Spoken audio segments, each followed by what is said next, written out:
Nerd Reactor, roll out.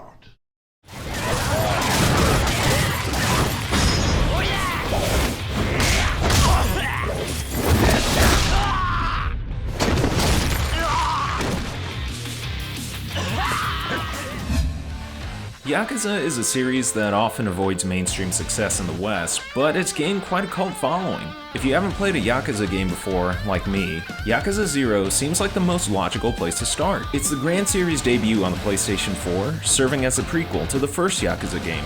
This allows the player to enjoy the ultra-fun street fights, entertaining side characters, and the many diversions along the way without having pre-existing knowledge of the principal characters. Most importantly, the game seamlessly weaves a cohesive story that mixes an even amount of drama and comedy, resulting in a must-play origin story.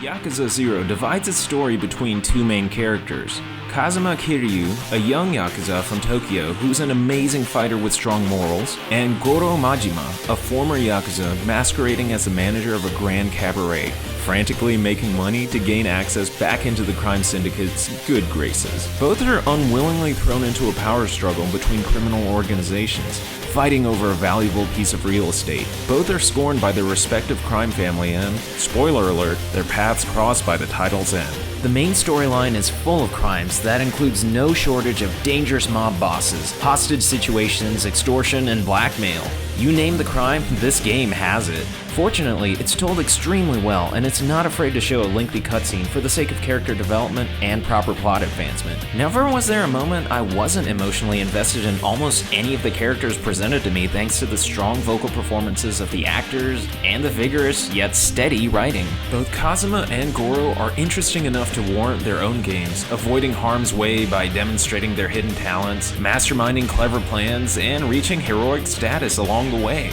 However, it's their allies who prove to be the most valuable to their advancement. As the story progresses, a complex web of relationships and partnerships form, creating a fascinating story from beginning to end.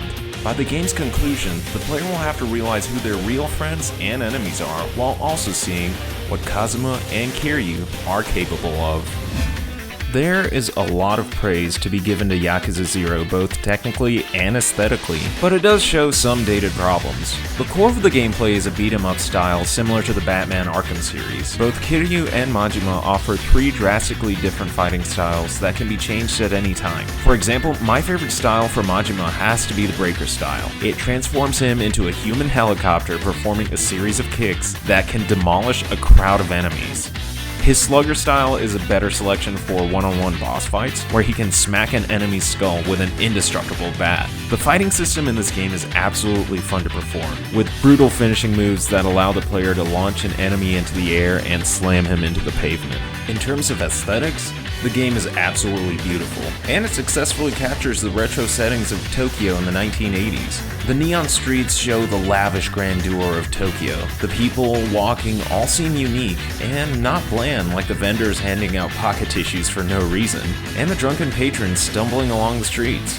Yakuza 0 comes nowhere near the large settings provided by games such as Grand Theft Auto and Watch Dogs, but the quality and the dense amount of detail and content within the two small cities will have you lost in Yakuza's world. The heart of the game doesn't come from the main story, but from the massive amount of time spent on the side quests. The insane amount of minigames includes classic Sega games and performing dance battles with the locals. Each game is difficult in its own right and has a sense of accomplishment after completing each one. Another set of side quests is the side stories that both Kiryu and Majima will encounter. Think of them as filler for your favorite anime. Most of the side stories are fetching quests, but they're actually fun.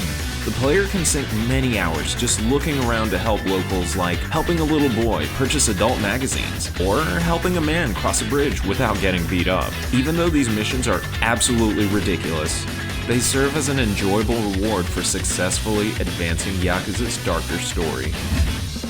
I've never personally played a Yakuza game before, but I can proudly say that I regret that. The extraordinary amount of things to do in the game, surrounded by a compelling and intriguing crime story, will wow any new player into this series. Since this is a prequel, being unburdened by the complicated backstory of the previous games makes this a more approachable game for newcomers such as myself.